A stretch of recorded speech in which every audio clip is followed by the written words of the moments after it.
piadosas tinieblas tengan, no muertos sino vivos, que Matian les va a relatar acerca de algunas de las más extrañas situaciones relacionadas con sonambulismo. Es un trastorno del sueño en el que pueden desarrollar actividades motoras automáticas que pueden ser sencillas o complejas. Pueden darse todo tipo de circunstancias estando bajo esta situación. Lo peor de estar en este estado es el posible peligro que pueden correr las personas que estén así o a su alrededor. Esto se puede producir durante las fases 3 o 4 del sueño, de nombre sueño lento. Y aunque es más frecuente en niños y adolescentes, los adultos no se salvan de caer en este estado. La causa es desconocida, aunque se menciona que la preocupación, depresión, estrés, entre otros estados pueden activar esto, además de no existir un tratamiento eficaz para ello. Han habido terribles casos que han marcado a las personas, incluso llegando a las peores consecuencias, desde asesinar a una persona o morir a causa de lo que se estuviera haciendo en el estado de sonámbulo. Pero hay casos en los que lo extraño y anormal rodean este trastorno. El primer caso fue de un joven que era muy reservado y tímido. Tenía pesadillas, con escenas terribles de la vida real. Platicaba con su familia y amigos, y resultaba que esos eran videos que estaban en internet, pero él jamás en su vida los había visto. Un día él despertó en medio de la noche y con horror vio que se encontraba sentado frente a su computadora. Estaba encendida y se encontraba en el navegador buscando videos snuff y de ese tipo de temas. Al platicar con un especialista no supieron qué decirle más que era sonámbulo, y hacía eso estando bajo ese estado. Pero ¿por qué realizaba esa acción escalofriante en ese estado si él no era así? Parecía que había otra persona más en él que quería ver esos videos. En otro caso, una joven experimentó un trauma terrible con la pérdida de sus padres en un accidente. El día del entierro cayó dormida profundamente después de llorar por mucho tiempo. Al despertar ella se encontraba acostada al lado de las tumbas de sus padres en el cementerio. Obviamente eso la confundió mucho. Habló con familiares y amigos para platicar de ese suceso. Entonces se quedaron algunas personas con ella esa noche. Aún así, al despertar la mañana siguiente ella estaba nuevamente acostada al lado de las tumbas de sus padres. Las personas que se habían quedado con ella no supieron qué decir. Ella estaba perdida en su fe de que sus padres la habían transportado ahí por algún motivo. Pero al ponerse a cuidarla con cautela esa tercera noche, vieron cómo ella se levantó de madrugada, salió de su casa y se fue caminando hasta el cementerio. Este otro caso es de un muchacho que tenía conocimientos en programas de edición de imágenes.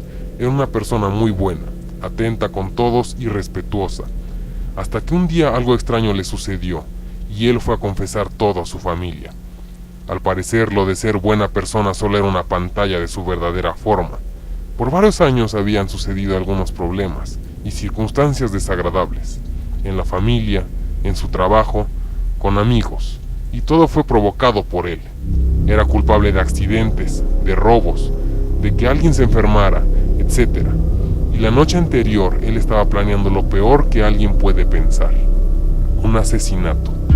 Se quedó dormido pensando en ello. Al despertarse, en la mañana vio con horror que su computadora estaba encendida con la pantalla de frente a su cama. Había una fotografía de él de frente puesta en la pantalla, pero estaba editada. Medio rostro de él estaba desfigurado, como si estuviera quemada por algún accidente químico, pero tenía una expresión de odio. Él quedó aterrado por esa imagen que lo perseguiría por siempre. El archivo tenía el nombre de Mi Realidad, y se dio cuenta que lo había hecho él, porque la imagen tenía su firma digital. Parecía un mensaje que el subconsciente quería decirle. El último caso es de una chica que vivió triste y atormentada. Ella cuenta que su familia, conformada por sus padres, un hermano y ella, no era como la mayoría pintaba eso. Ella y su madre vivían como esclavas en su casa, siendo menospreciadas por su padre y hermano. Decía que eran situaciones muy fuertes. Vivió abusos, torturas mentales, daños físicos, etc. Al igual que su madre. Eso le provocaba pesadillas, sobre todo una en especial en la que ella veía de una forma muy diferente a su padre y hermano. Los veía como monstruos terribles y oscuros. Después de un terrible día en el que ella quedó marcada, al despertar ella notó que tenía los dedos pintados de lápiz. Lógicamente ella no supo por qué. Al pararse y ver su escritorio vio que había un sacapuntas y restos de lápiz. Ella se desconcertó aún más. Ella empezó a abrir los cajones cuando en ese momento su padre y hermano entraron en su cuarto. Al ver el desorden, su padre empezó a gritarle y su hermano a soltarle peste. Pero ambos se quedaron callados al escuchar solo unas palabras: «Es mi pesadilla». El padre y el hijo vieron un dibujo que ella sacaba del cajón y entraron en pánico, en shock. Ese día ellos quedaron marcados de por vida. El padre jamás pudo recuperarse de ello.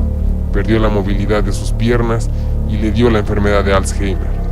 Su hermano sufrió trastornos mentales y necesitó varias terapias para poder ayudarlo, aunque jamás volvió a ser el mismo. ¿Qué habrán visto sus familiares que ella quiso expresar? ¿Por qué hizo eso estando sonámbula? Ella menciona que guardó el dibujo y lo llevó con un maestro que tenía para dárselo.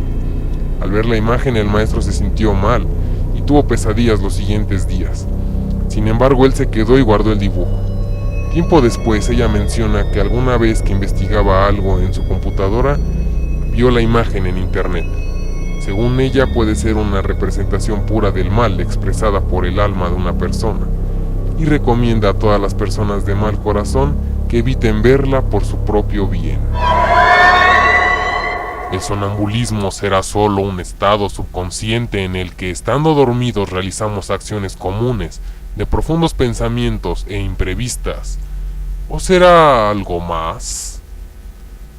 Que tengan piadosas tinieblas, descansen en paz y traten de dormir tranquilos por la noche, sin saber que al día siguiente podrían despertar en la peor situación posible.